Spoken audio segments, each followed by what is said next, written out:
True to the Game podcast. We here. You know, it's been a long time coming. It's something that I've been working on for a minute. Even when I didn't have the idea of the name, I was thinking about doing a podcast, man. But you know, we here and we about to shoot episode 1. You know, with one of Grenada's finest talent in basketball. He's back home. He's playing NAIA.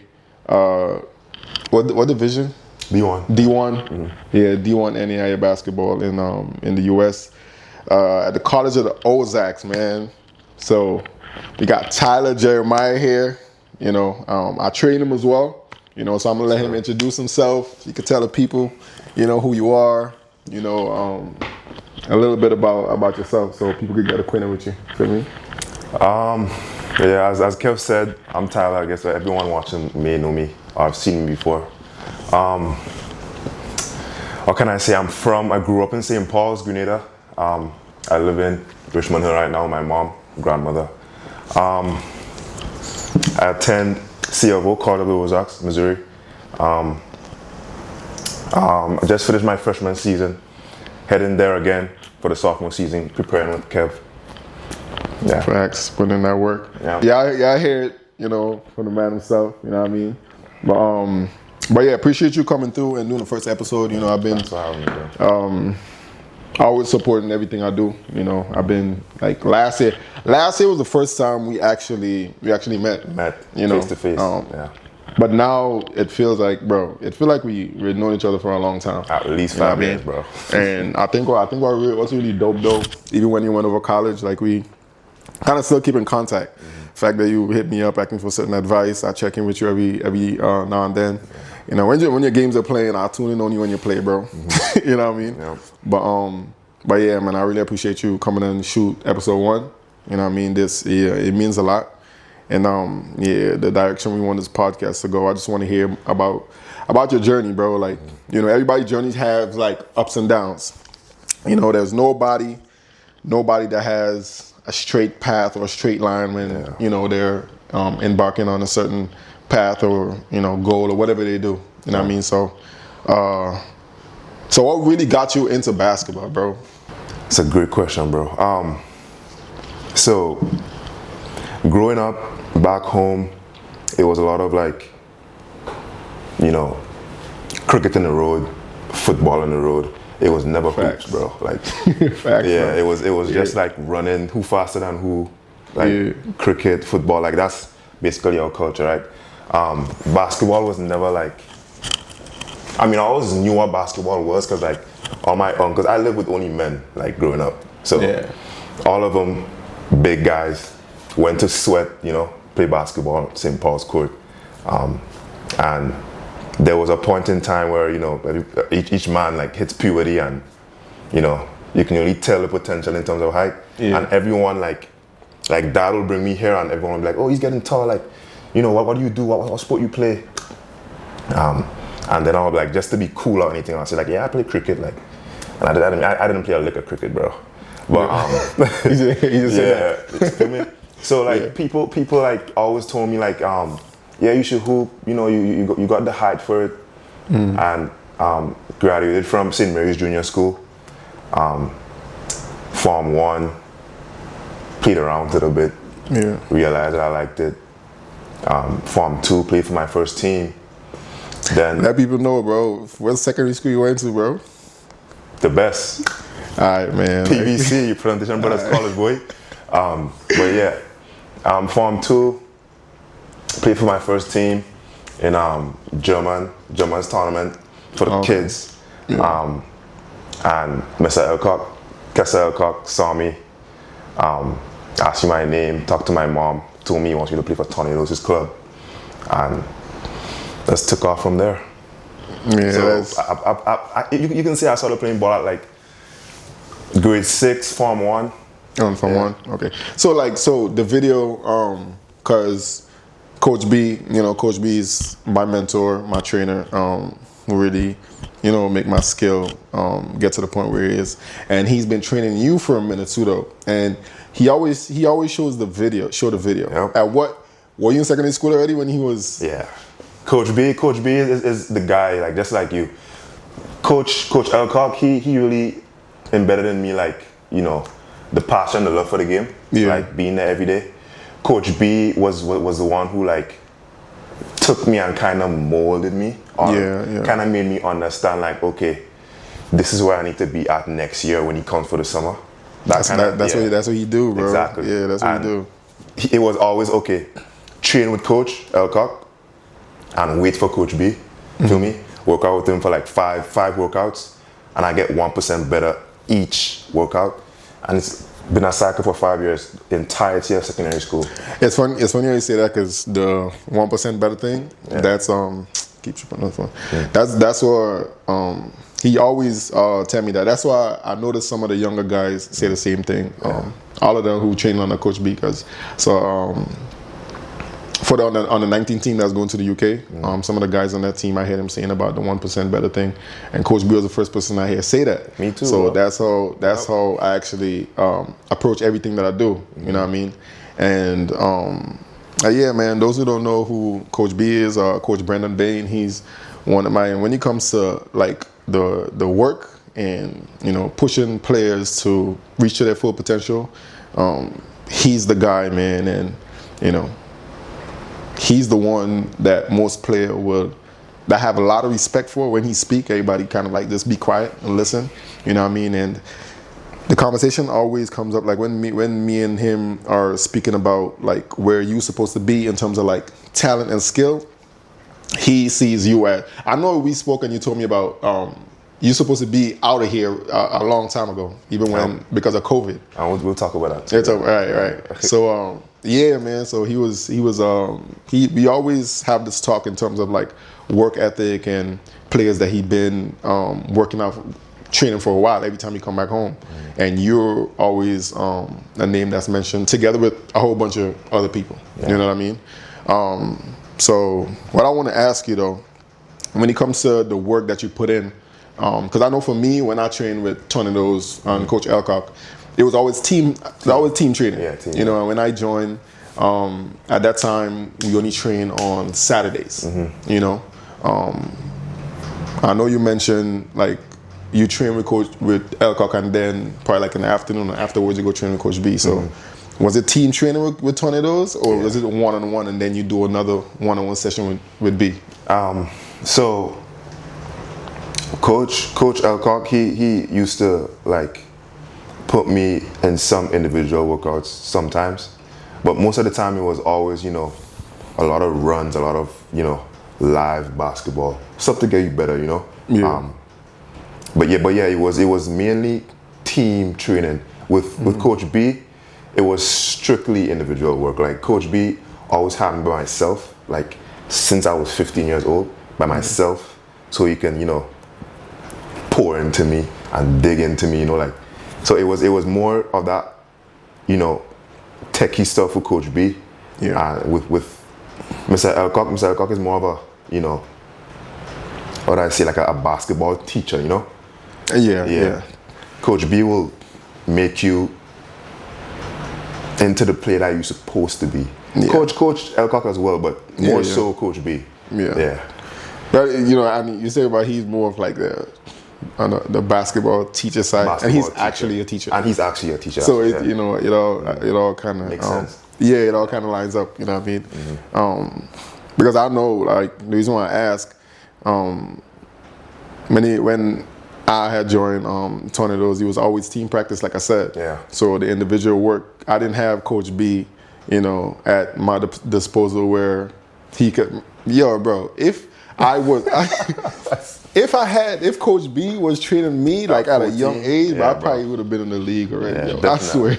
You know what I mean? So I always like to, you know, give Coach B his flowers, but at the same time, I give Coach Elcock his flowers too, because, you know, he introduced me to the game. Yeah, he had kids, bro. Like it was like he birthed kids, you know, basketball kids, you know, like, and I feel like it was fast. So it was too much to a point, like he had to focus on this guy, he had to focus on that guy, and each guy talented, like talent out of this world, you know. So it was really hard for him to like really take one guy and make them into the person that they're supposed to be, or the player that they're supposed to be. Person, definitely. A lot of guys that we can like stay here mentioning, for the next 10 minutes. I feel like Coach Elcock, he's as we said, he's like a basketball teacher, and he teaches in GGA, so it makes sense. Yeah, facts. Nah, I agree with you though. So something I want to ask you, man. A guy, Jakeem right there, he's, part of Tornadoes too. So me being one of the, I've been with Tornadoes before they even, got into it. So I want to ask you, if you could, who like before you joined Tornadoes, who used to play for Tornadoes before? If you can name a few. Exclude me though, because I know, yeah. So when I got there, it was on a senior team. It was so when you real quick, when you got there, that's when you started to know people, or like before you got to the team? No, when I got there, that's when I started to know people. Okay, because I was going to say before you even got to the team, like if you, it was guys like Che. Alright, but yeah. It's my boy. I only saw this dude once in my life, bro. Only once, and that was when Coach came to introduce me to like everybody else. Yeah. So Che, Travis. Yeah. Atiba. Yeah, Benoit. Yeah. Who else? Those are the three guys that I remember. And everyone else like Shadell. Who else can I say? That was there when you joined. Yeah, but Shadell was more like a vet, Yeah. Who else, bro? Che had left. Who else had left that was there?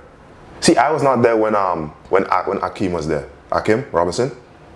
But Akeem didn't play for Tornadoes. So. He didn't play for Tornadoes? You sure? Nah, Akeem played for, go outside, bro. Okay. Yeah, Akeem play. So it was somebody else, bro. Fucking somebody. Oh, shoot. What's his name, bro? Who? Jamal? Jamal was on the team when you joined? Nah. That was before me. Bro, there's this dude, bro, light skin. Describe him, right? Big feet, short, probably your height. Athletic. I think he played for Kingsborough. Played for Kingsborough? Did he? Freddie, one of Freddie guys. Played for Tornadoes? Forgot his name, bro. But yeah, those.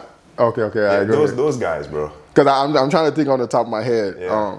Those are the guys I can remember at least. Not Chris. You talking about Chris? Which Chris? No, not Chris. I was about to say Chris, not my height. Yeah. Nah, but Chris was on a tough PG though. When Chris was there. Oh, no, wasn't there? Okay. Damn, bro. So like most of the, cause like when I left, bro, like the team was still together. Like now that I'm back home, like I know the team, it looked very different, more young guys. Even Neil wasn't there when I came. He wasn't? I think Neil was like gone when I came. What year you joined? I joined probably like 2015, 2016.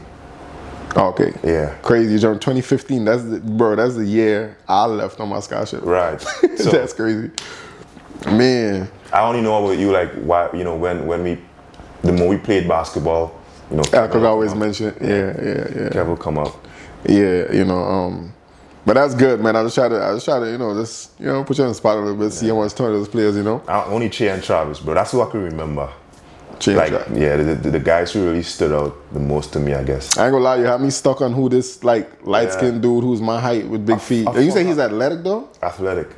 Not your kind of athleticism, but athletic, bro. I forgot his name. On Tornadoes. He played for Tornadoes, yeah. Damn, I'm gonna have to. Probably when this episode come out, somebody in the comments gonna put it, because I try to get my finger on it. Yeah, you know what I mean. But that's good though.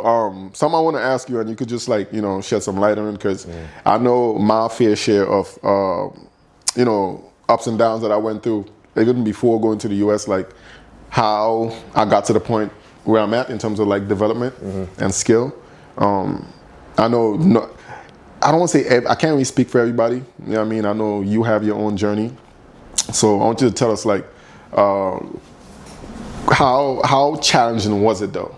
You know what I mean? Because like obviously with you and your height and you playing getting into playing the game, everybody gonna have high expectations of you just being tall and skillful. You know what I mean? So if you could tell us a little bit of like how challenging it was for you to go through the workouts, even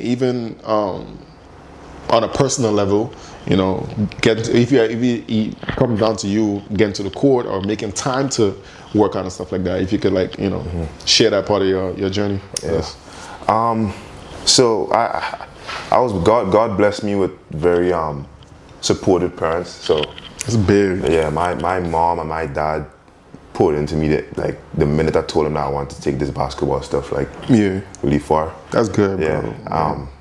And in terms of, like, how hard it was, like, I think it became really challenging, you know, when, you know, I was put in positions where I had to succeed, like, in terms of Coach B would come back, and if I'm not, you know, at this level, then I'm being punished, like, you know, on the court. Like, Yeah.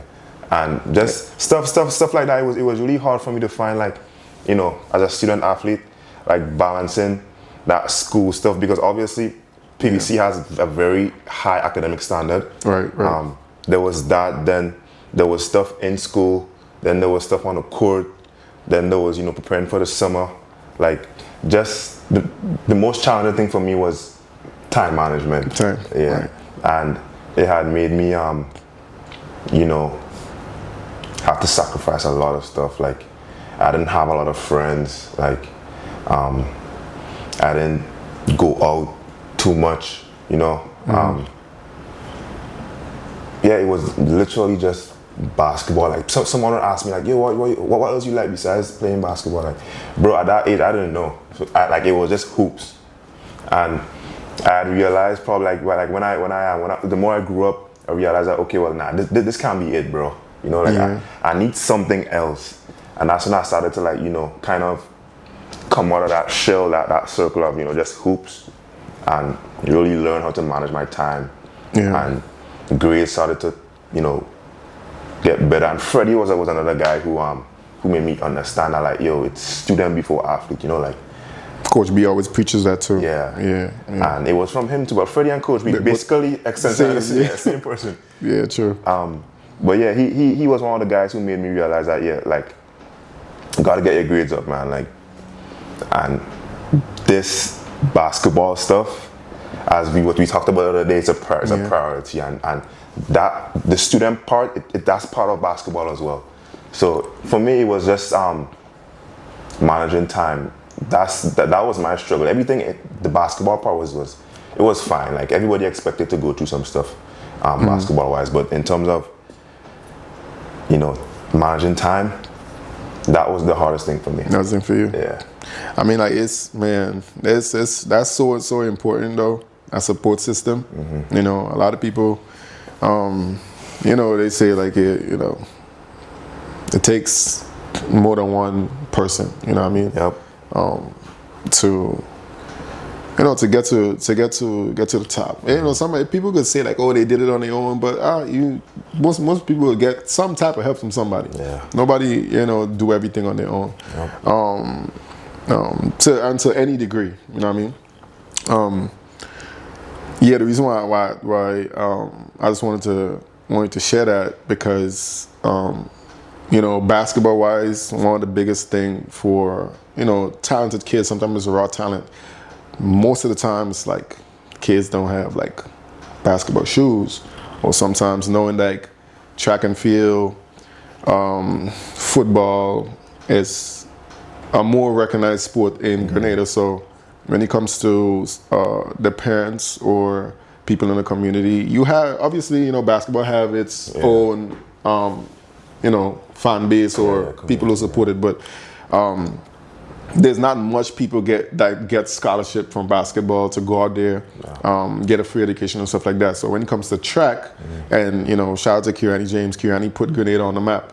You know, so everybody always, you know, would try to get there, more lean towards those sports rather than basketball. And especially now, because now, I don't know, bro, it's like, since I came back, bro, like, the tournaments that used to happen when I was here before I went on my scholarship, it was a lot more. Like, we'll play, I kid you not, we'll play, like, the secondary school tournament would be going on, and either, like, just like Germany used to have a tournament, like, our next tournament, like, on the 23 or something, would be happening on Carnot. So, like, I remember there's a couple times where we have a secondary school game, and as soon as the game finished, I had to take out my school basketball uniform and put on the tournament uniform and go straight into the next game. I went through that only one year. You did that? Only 1 year. So 2015, 2016, Yeah. that was the only year I experienced that. Like subway basketball, secondary school basketball, and U23. That's the only time. After that, it was...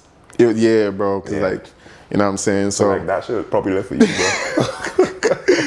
yeah, but like that. So you know that the support thing is big because you don't get like. And even now though, like there's so much kids who have raw talent, and all they need is the support to where like parents are like, you know, if this is what you want to do, like we got you and it's like that. I know for me, when I got to the point of because I'm gonna just share this little part with you. When I graduated, I'm not gonna say what secondary school I came from. I want people to stay guessing because everybody always get it wrong. Yeah. When I ask what school you think I went to, GBS and PBC's top 2. Yeah. And then when I say no for both, then they just stop and look at me like, well, which one? I'm like, I would guess. You know what I mean? So you know, when I finished secondary school, I was on because you know I did track too. Yeah. You know what I mean? So when I was I was on Crownage Court one day. I always go on the court and train for myself. And Jefferson Jeremiah, like big shout out to Jeff, man. Like Jeff, cousin, that's my cousin, man. That cousin? Yeah, bro. Yo, that's crazy. Tyler Jeremiah, bro. Jeff. Yeah, Jeremiah. but like I was thinking like, yo, that's you too. Oh, really? Yeah. Damn, look at that. Big guys, bro. That's what I'm saying. Like, grew up with these guys and always seeing them like hooping or whatnot. Like, that's crazy. I know finding out, dog. Like, that's yo.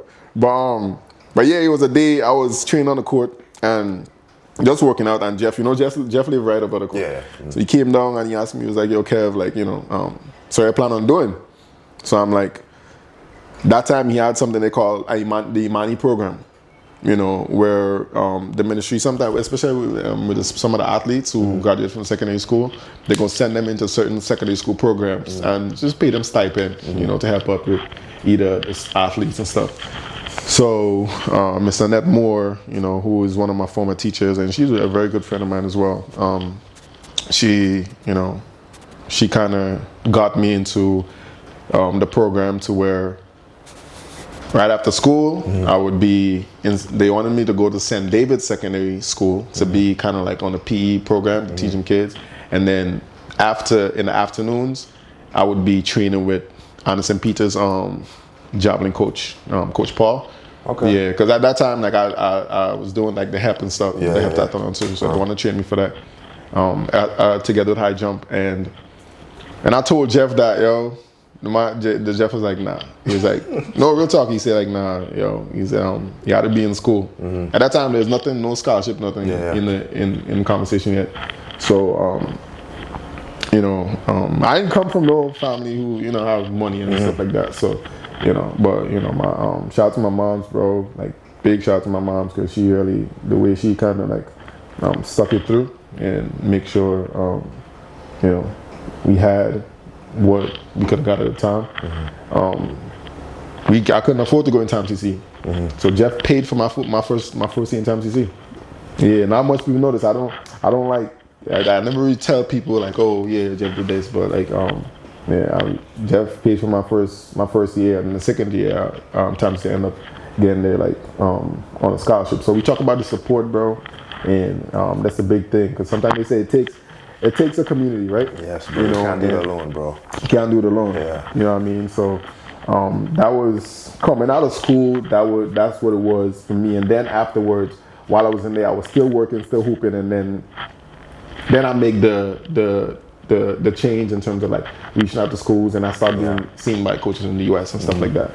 You know, with my videos. So I'm really, really happy to hear about your support system, bro. And it's like. It's adding on because now you have me as someone who supports you. Yep. I met you last year, but it feels like I don't know. It feels like I know you way longer than that, bro. You know what I mean? Sure. No, but that's a big shout out to your moms, your pops, and your family and everybody who's supporting you.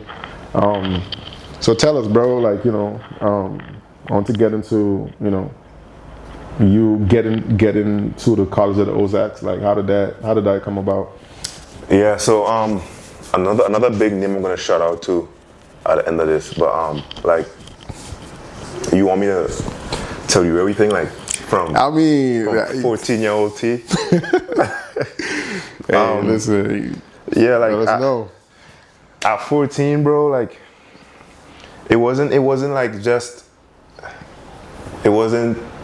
me trying to get a scholarship, bro. Like it was just me trying to play basketball, like being a boy from the Caribbean, like having something extracurricular to do. Then I got to a point where I got really good really quickly. Yeah. And shout out to Coach Elcock and Coach B for that. And I had people in my ear like telling me, like you can take this really, really far. Freddie, Nigel Byam. Those two guys were, the main guys who really got me to see, my potential and like where I can take this. And stuff happened, competed. Nigel Byam came one year, played in his All-Star game, I think. Or it was a camp. It was a camp, yeah, it was a camp. And Freddie came down, had a camp as well. Then the following year, he took me to New York. And I got seen by some good coaches. Like, I went to New York strictly. At 14? Nah, at like 16. Oh, 16, yeah. 16, okay. Actually, no, I was 15 years old, yeah. Because I was 15 years old. I can't remember the year, but You're real young too, boy. Oh. Yeah. I left, think about it. Left at 15, probably taking 16. What year? What year was that? I was still in PUC. I was in Form 4. So that had to be like 2014, somewhere around there? Nah. That was probably 2018, 2017. Yo, Yeah. damn. 2017, yep. So went up there, got to meet Freddie's wife, Freddie's family. Played in front of a coach called Coach Tiny. He liked me, wanted to get me, into a high school called Nazareth. And that was like the first look I ever got. I was in Brooklyn? Yeah, Brooklyn, right next to Freddie, bro. Like literally like 2 blocks away from Freddie. So things like Freddie was like, yo, you can stay here, you can go to school, if things work out. The thing was shaping up nice. Yeah. And to my mom was like, yes, because Freddie and my mom are good friends. Mm-hmm. And to my dad was like, yeah, go for it. Like, if it's what you want, do it. Yeah. And it was like yes all across the boards for me. But things that didn't work out with like transcripts and whatnot, like didn't work out. So it was on to the next, With the transcript part, real quick, was it because like you were still in PBC, right? Yeah. So was it because of the grading system thing, or so I know they had to. I think he wanted like, at that age, I didn't really understand, but Freddie basically told me like he wanted to like take some classes. Take some classes off of my transcript so he can get like an extra year out of me.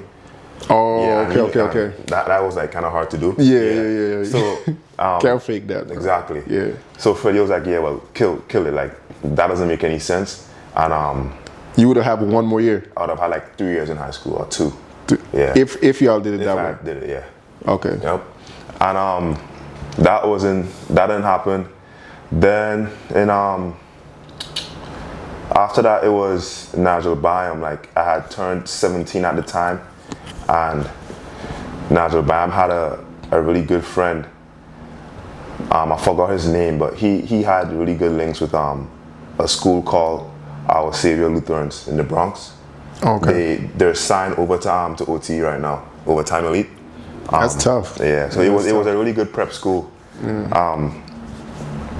Actually, no, before that, I had went up with Coach B again to look for prep schools. That didn't work out as well. I think it was around the same time with Nazareth, but because Nazareth is a high school, it's not a prep school. And you say that was you say 2018 or 2017, 2018. 2017? Yeah, where you were in Kingsborough? Because I worked out of Kingsborough. Remember I told you that? So I was in Kingsborough for 2016, 17. So like Okay, so you had probably left. So Yeah. what year during 17?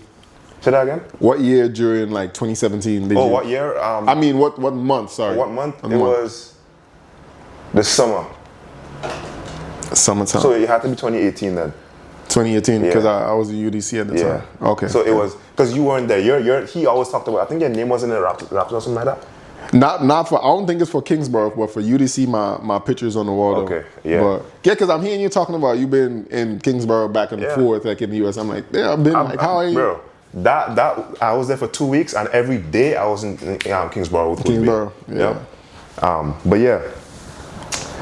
So that happened. Then after that, it was now Japan with the OSL thing in the Bronx, and this was 2019. So it was 2018. Oh, okay. So this was 2019, right? Yes, I was in UDC at the time. Yeah. After 2019.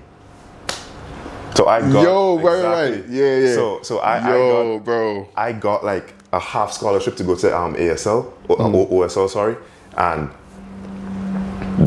it was 2019 September, bro. I would never forget that, bro. 2019 September, November. Oh, China coronavirus, bro. And like I was supposed to go over in January, the second semester, right? And we heard that like, okay, well, there's COVID in the United States. Damn, bro. I'm like, bro, what is going on, dog? So that would have been it though. Yes, bro. And that was 16 years old? I was 16, 17? Yeah, 20. I was 17 years old. 17. Yep. Damn, bro, that would have been a nice setup for you though. And COVID happened, couldn't go again. After that, it was like a limbo. Like I didn't know what to do because in March we were on lockdown for like 2 months, 3 months. Oh, okay. Yeah. And I mean, we couldn't hoop, so I wasn't doing anything. Got depressed. Like I mean, everybody has that has their COVID, you know. Yeah. Their COVID time kind of. When COVID hit, I was in Jersey. Yeah. Bro, I remember we went to the park, or you're not supposed to be outside, you know what I mean? But it was a day we went to the park and people was hooping and stuff. So we ended up hooping, and then the cops pulled up, and then everybody scattered out. Everybody rolled out. But then, like during the same COVID time, we went about to New York where my brother was. Bro, they took all the rims in the park. All the rims was down. Oh yeah, I saw that on. So I have a video that I record, right? This is how obsessed I am with basketball, bro. But I pretend the rim was there, and I was working out. Yo. Nah, real talk. I was doing drills, bro. After this, I'll show you the video. I swear. Psychopath, bro. I swear. Nah, but like on the side, I was doing my ball handling workout and stuff. But then I was doing full court. I was doing full court drills, so it's like I'll end up like hitting the ball off the backboard, grab, push in transition. But I'm just placing the ball like on the backboard where I think the rim really is, bro. It just, you know, and I always talk about, remember we talk about when I'm training the kids and I'm training y'all, I'm like, if I put a cone right there, that don't mean that's where the guy is. Yeah. This is where this defender is the one that's moving. So I say, y'all got to use your imagination when you're working out. Yep. So that's where, you know what I mean? Yeah, but yeah, go ahead though. Yeah. But yeah, it was COVID what really like put me in that position to like, you know, I didn't know what I wanted to do anymore. Like I had put so much into basketball. I'd seen so much so young, you know, and that's why Coach B always says like, I'm supposed to be in the league, bro. Like at least close to it, like now for me. Yeah. And because I had seen so much as, you know, an island boy, you know, like I had seen so much talent, played against so much talent, knew where I needed to be at. But like just that full stop, that COVID period, the whole of 2020 was like a nothing year for basketball. So I lost. I ain't gonna lie though. You being 17 and talking about that I didn't know what to do, like that's crazy, bro. You're 17 years old. What you mean you don't know what to do, bro? I thought I was old. I'm like, bro, what you mean you don't know what to do? You're 17, you got your whole life ahead of you. Yeah, I thought I was old, bro. And that's the thing, I didn't have like. But for high school, you can say, yeah. And that's where I wanted to go, prep school, high school. Prep, yeah. But like as you said, I didn't have anybody to like tell me, you know, because mom and dad was just there to like, you know, tell me I can do this and tell me I can do that, but they didn't really understand like, you know, what you can go through mentally in basketball or like as an athlete, bro. Like you when you're obsessed with something, it becomes you, and that's bad, you know? Like, it becomes an extension of you, and it can suck you up, bro. Like, something bad can happen, and it's like, yo, I'm done, like, heartbroken, like, you know? It has a real effect on you, and I didn't really have anybody, because I know you went through the same thing. Bro. Yeah. You know, probably worse.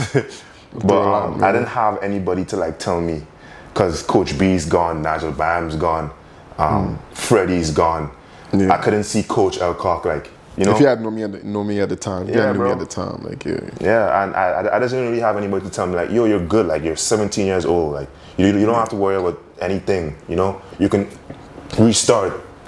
But yeah, like, I had to get a lot of talking to, like, from when we opened up, spoke to Coach, finally got to speak to Coach. He told me, like, yo, Coach Elcock, he told me, you're good, you're young, you don't have to worry about anything, you don't have to give up on anything, like, you can still try, you know. And the following year, I was about to take 19, and I'm thinking, okay, well, yo, I'm way too old, bro. I'm not getting any looks, so I might as well go pro or try, you know.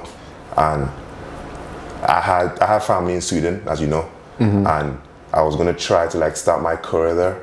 I remember you told me about that. Yep. Yeah. And COVID was so bad still, bro.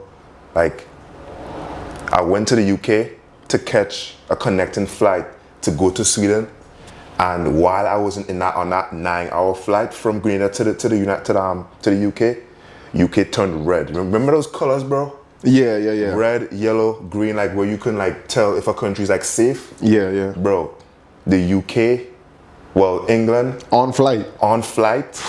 turned red, crazy. bro. So when I went to check in to go to on Scandinavian Airlines, bro, to go to Sweden, they told me I can't go, bro, because like the whole of, and it wasn't just me, it was everyone behind me as well.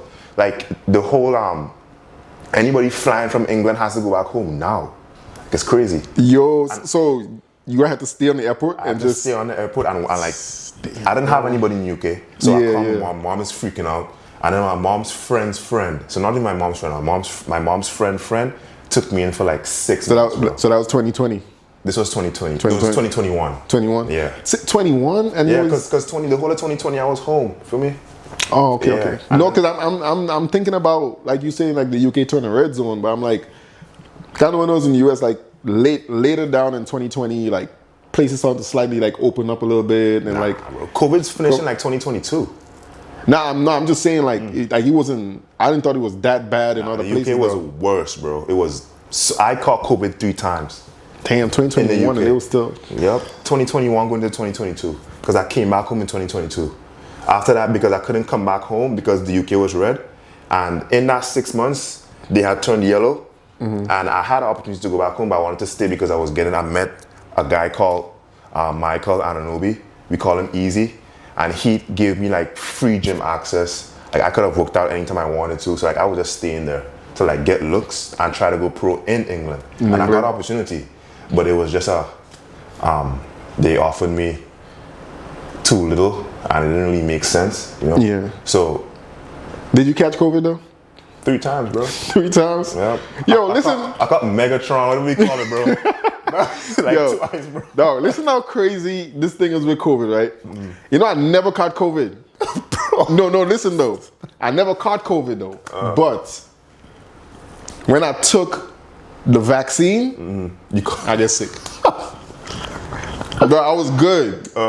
So I take the first vaccine, I'm sick, bro. I'm like, yo, I was good. I should have just stayed. You know what I mean? Yo, in the UK, you had to have like an ID, bro, that you're vaccinated. So I had an iPhone 7 Plus at the time, and I had like a photo of my NHS card with my vaccination. Yeah. Pinned. So any gym I walked in, or any like place I had to walk in, I had to show them that I'm vaccinated, bro. And I still caught COVID 3 times. So you just didn't have the band? I couldn't get a band or anything. Oh, you couldn't get on? Yeah, I only had like a photo of my NHS card and the vaccination. I got like, what's the name of that vaccine, bro? I forgot. I ain't gonna lie. Not varicella. I want to say. Nah, it's something. It starts with V though. I ain't gonna lie. I forgot the name of the vaccine, bro. But the one that people say that was Pfizer. Pfizer. There we go. Pfizer. Okay. Yes, okay. bro. I got that. I caught the first time I caught COVID. Took that vaccine and I caught it twice again. Yep. Damn. But that's yo. I ain't gonna lie, bro. Finna catch COVID 3 times, bro. Bro, I was hooping, but we didn't care, bro. We was hooping like with guys who had COVID, bro. It was insane. That's crazy. But something that you said, I just want to touch on real quick before we continue. Talk about the mental, mental health, man. Like as you know, we're in June, the month for men's mental health. And people you always see it posted everywhere on social media. The suicide rate in men is way higher than women, and it's research research that's proved that. So to the men, to the fellas out there, man, if you going through some tough time and you feel like you're back against the wall, you don't know what you want to do, or you don't know how to get out of it, there's always someone out there willing to support you, or whether it's like give you advice. Everything don't have to be financial support. It could be just someone to talk to you and steer you in the right direction, or someone to just hang out with without even having any deep or crazy conversations like that. So yeah, man. So to the fellas out there, just who's going through hardship or have challenges going on, just keep your head high. I've dealt with a lot of stuff in my life where I kind of close myself out from a lot of people when I feel like I hit rock bottom. But I end up, gotta say, I got a second chance. So now I try to, the people that I feel comfortable talking to, those are the people who actually tell like some of my personal business. Because I'm not really a person who judge people a lot, So I would rather share certain things that I'm dealing with or dealt with someone who's non-judgmental. Meaning, like, if I'm dealing with something where I feel like I don't really want to tell my mom's that, or I don't really want to tell a family member that, I could, or not saying like they would look at me in a certain way, but like, when you feel like you might get a certain reaction from someone, you just rather go speak to someone who's like, they'll understand you, know that what you're dealing with is hard, but at the same time, make you feel free of just speaking and venting to them, you know what I mean? So yeah, man, to the fellas out there, June, Men's Mental Health Month, take care of your mental, and just know that, there's always someone out there who can help you to move forward and get you back on track, you know what I mean? So just wanted to say that real quick. Wow. Good stuff, bro. Yeah, man. So yeah, T, man, straight back to it, man. We talk about college, high school, what I mean? How did the College of the Ozarks, how did that came about, bro? Right. So came back home from the UK, still on that grind, still on that journey. Still was competing, turned 21 years old, so that took like 2 years. 2 years? Yeah. And oh yeah, right. Yeah, took 21. Still was going strong, bro. Like, no lick of wanting to give up wasn't me. And Coach Elcock put me on to someone called Michael Bonaparte, and he had a really good college experience in the United States. Then my mom got in contact with Michael, and he put me on to Coach Shep, and Coach Shep gave me the opportunity. That was it. That's your head coach. Yeah, head coach. Okay, that's what's up, bro. Shout out Coach Shep, by the way. Yeah, so I know you said y'all have a new head coach now. It's Coach Shepard. He retired. He retired. Yeah. Okay. How old is he, bro? No idea. No idea. No, bro. But he stepped down because he had a really good college career as well, like Hall of Famer. But right now we have Coach Josh Mehor, great guy. Right. Instantly clicked with him. He clicked with everyone, to be honest. He's on the younger side. He has a really good resume. Coached at Link. I don't know if you know Link, but it's a pretty big prep school in the United States. Okay. Coached at, well, he was an assistant at Baylor. Right. One of the assistants. And then he also had some, he was also an assistant at College of the Ozarks before he went to Baylor. So he had, you know. So you have some history in the school, exactly. So you came back. Yeah, so he came back. Okay, that's what's up, bro. Shout out Coach Josh, by the way. Yeah. You had mentioned when you turned 21. Bro, I don't know if I told you what age I got my scholarship. 21, right? Yeah, and I took 22 that year. So that's why earlier, when you talk about, like I'm 17 and like I feel like I know. I'm like, bro, like what you mean, bro? Perspective, bro. Perspective. You know, so and that's why I try to tell like the young kids that I train, man, like there's the kids like 16, 15 years old and stuff like that. And like, you know, even those who are like 19, 18, I'm like, bro, I got my scholarship. I was 21 and I turned 22 that same year. Yeah. It just happened. If I was born early up in the year, I probably would have been 22. But I was born in December. So like, you know, while I was my freshman season, first semester I turned 22. Yeah. So it's like, bro, like you can't rush this. Yeah, you gotta be patient. And then it's understanding that you're not in a situation where you can just walk to a gym or you can just go to a basketball showcase where a coach can see you. Yeah. You know, we're international, so what we got to do, we got to get clips unless you have someone vouching for you who's really tight with a coach in the program. Unless you have a Michael Bonaparte.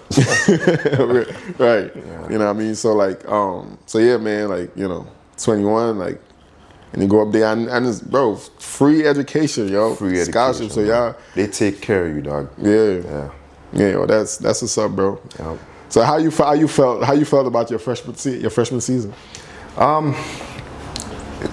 Great teammates, great experience, got a lot better, got bigger. It was, I don't know, like. It definitely got bigger, yo. Yeah. Real quick though, he was training with me last year. How long was it? Like, was it like 2 months, a month? 3 months. About 3 months. Yeah. Training him, you know what I mean, before he go out there. This boy came back this year like traps, yo, like. I ain't gonna lie, bro. Like you put on some weight, bro. Like I lift at 190. I'm 220 now, bro. I'm 30 pounds.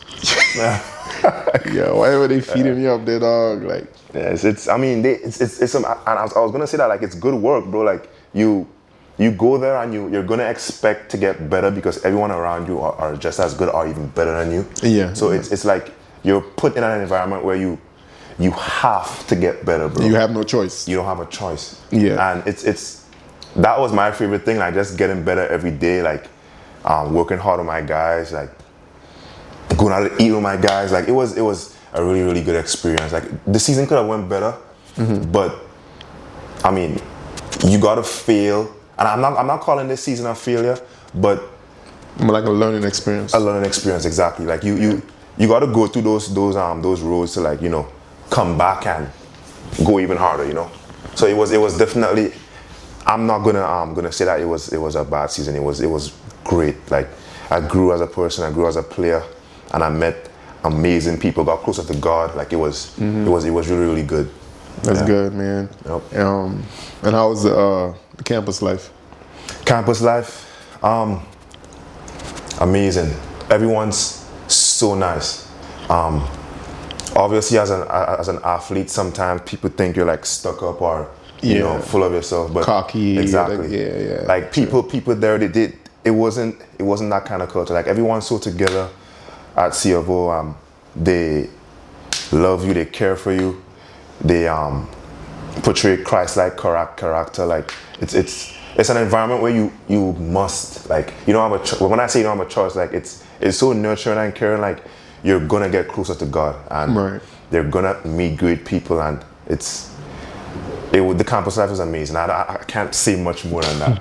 Yeah. But that's the kind of people you wanna keep around or be around, though. Yep. You know, just like you're saying, people who kind of help you to get closer to God, or people who, you know, motivate you or kind of help you to be like, yeah, all right, bro, I'm about to go to the gym, let's go work out, rather than you just want to do something else, you know. So that's good, you know.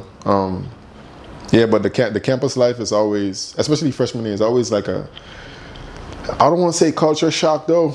I don't. It's. Oh, I would say. Oh, okay. I would say culture shock because like you coming from the Caribbean and you going Missouri. Where is Missouri? Missouri is kind of Midwest. Kind of Midwest. Yeah. So it's right next to Oklahoma. Oh, okay. Yeah. Bro, I ain't gonna lie. I looked to see where your school is at, bro. Bro, you far away from the city, bro. Yep. And it's predominantly white, so you're not gonna meet much black people. Like in our school, it's mostly, probably like 70% of the school is white. Actually, I would say more, to be honest. And that was, I'm not gonna lie, like we can be real. I was a bit scared in terms of, okay, the culture, but because you hear stuff exactly, like, as a black man, you know, and you go there and then you're like, well, wait, this is the stuff that you see on social media, or the stuff that, you know, people tell you is like, you gotta experience it to actually like know. Actually, no, it's BS, bro. Exactly. I ain't gonna lie though, cause like it's the same. No, real talk. Cause like when I went to my first year, when I went to Oklahoma, it was the same thing. Going up in the U.S. and like, you know, be safe, and you know, when you out there, like you know, don't let people. And it's like people instilling fear in you without they ain't even experienced it up there, but they seen stuff on TV, and then because they know you're traveling, you know what I mean? It's like, or they filling up your head with this junk, bro. So it's like going up there with the expectations of, yo, I don't want nobody to. Bro, I ain't gonna lie. Like all my years, I spent in the US from 2015, and I left 2023. I've never had any racist interaction with anybody. Me neither, bro. Well, I've only been there for 10 months, but not one lick of racism. And that's to 2015 to 2023. That's about 8 years. I've never had no racist interaction. So it's like, I'm going out there, and after I'm like, bro, I'm just, you know, I'm cool with everybody. I don't care what race you are. I'm cool with everybody, bro. You know what I mean? So it's kind of like I feel like people who actually move and operate in that manner, then it's kind of like karma just hits you quick. Yeah, bro. And then you just start, you know what I mean? But like, once you're around cool people, I'm not saying like you got to be blind to it though. It's kind of like knowing like, okay, you know, there's some people who are racist, you know what I mean, or probably come from racist background, but you're not approaching or speaking to anybody with different skin color and just immediately paint the picture of, oh, they might be this. You know what I mean? So it's kind of like one of those things where you say you have to experience it. Gotta experience it, bro. You know what I mean? And that's what, but that's good though. You could definitely always learn a lot of things from, you know, just like interacting with people. You know what I mean? So what's your expectations, bro, going into sophomore season? Because you know we working right now, and I'm telling you, like, yo, I'm trying to win. Gotta bro. cook. I'm trying to win. Like it's thinking about it now, bro. Like I'm trying to go hoop right now, bro. But like, it's Kev, I'm trying to win, bro. That's that's what it is. That's all I'm gonna say. Like I'm trying to win. Like I'm gonna work really, really hard this off season. To help my guys win, to help us to win. I'm glad you say that, because what I was going to touch on, I'm like, the work we're doing right now, I get that you want to win, but you got to focus right now on the individual work, because the individual work you're putting in is going to help you make your teammates better, and then you're going to help the team, because it's like, let's say like you have someone in your teammate who's cooking, and then the opposite team decide, okay, we're going to double team him or whatever the case may be, and then he start kicking to you. Then if you're not ready, then you know it's like, okay, but he's not making shots, so we're going to just leave him wide open. You know, so right now it's really the work to make sure when you go back there you're sharp. Definitely, bro. You know, but that's my goal, and I mean that's our goal, to be honest, to win. But that's good, man. We play in one of the hardest conferences in the country, in the NAIA, the SAC, and a lot of D1 guys and, you know, big athletic guys play in that conference. So this year we're trying to make the NAIA tournament. Coach did say the goal is to you know, be in that top 5, that top 4 category to make the NAIA tournament. So that's a goal for us. Yeah, but that's good because I see. I know you said like the program, the coach have y'all going through. Like I'll see you been on top of that. Yeah. Like consistently, bro. Yep. Like what percentage you are? You still at 90 something? Or you? Right now I can check, but Yeah. I'm definitely over 60. Yeah, we're in. Well, for the whole thing, tomorrow. Well, no, Friday's the last day of phase 2. Then we're going into phase 3. So I would say I'm probably like in everything. I'm probably like 65% done, but I've done everything. Everything. Yeah, everything. Yeah. Well, I know it's kind of it's a mix too because we're currently preparing to go to Guyana, so Yeah. it's making time for that for that training as well. Yeah, and time management again. Yeah. Came back to the same thing that we Came started back to with. the same thing, bro. Yeah, nah, but basketball, you know how like I feel like you have the same kind of obsession with basketball as I do. Yeah. You know what I mean? It's always wanted to work. Like we just walking in there, he was like, "Oh, to get some shots up." I'm like, "All right, bro, don't threaten me with a good time because I'm about to. I'm definitely gonna get my kicks and we're gonna get some shots up." But yeah, man, you just I ain't gonna lie, I was happy to see you back home, man, because everybody that I trained since I've been back. Not talking about the younger guys. I'm talking about more like it's like the 18 and up and stuff like that. You and Monty are the two that are the most like hard-working players and more consistent, you know, in terms of like putting in the work and stuff like that. Yeah. You know, so yeah, I'm glad you're back home. So you can get some work in before you do have to leave for a while. Yeah, gotta leave for camps in like 3 weeks. Then I'll be back again though. Yeah. Oh, okay. But so we're gonna go to Guyana. Then I'm gonna come back and hop on a flight immediately, and then come back home on the 27th of July. Oh, okay. Yep. Yeah, that's good, man. Is it? And that's kind of like the training camp, right? Yeah, it's a training. So we're gonna be we're gonna have a camp for kids, and then we're also gonna have our like scrimmages and getting our preseason stuff down and whatnot. Oh, okay. This is so. Yeah, you got bro. And then you go back to school. August 22nd, 23rd. Okay. I'm gonna talk to coach to see exactly when. So you probably see Tyler drinking alcohol for Juve and Carnival. No alcohol. Do not hand me any alcohol. Yeah, bro. Yo, and this is one of the things too. Like people, like when it comes to alcohol, it's kind of like just being strict with it. It's like once you're in. But like you're in workout mode or you have tournaments or whatever coming up, it's just kind of like the no alcohol rule. Yeah. But not saying like you don't drink alcohol. Well, it's like the thing with that, like when you go to a school like C of O, they have a lot of like rules and you can't, because you're an extension of the school, certain things that you can't do. And drinking alcohol is one of them. Oh, so that's good. Yeah, I cannot drink alcohol. Yeah. That's good though, because it keeps you focused. That's one less thing for you to worry about. Yep. You know what I mean? So, but that's good, man. Shout out to your school and that program for real. Yeah, I really want you to do well. How much you want? You want what? 50. Oh, nah, it's cool. Yeah, we could go over a little bit. Oh, right. Okay. Oh, okay. What time is it? Oh, damn, it's 5 already. Okay. But now we good. So how you feel like being back home, bro? It's amazing, bro. 2 months leading up to coming home, my roommate and I, Timber, because he wanted to go home as well. Being international is like being away from home for so long kind of gets mentally, hard. And we packed our stuff. And like we put all of our clothes that were going home in a suitcase, and we were wearing the same outfits like throughout the week. 2 months before we were going home because we were trying to leave, bro. One time.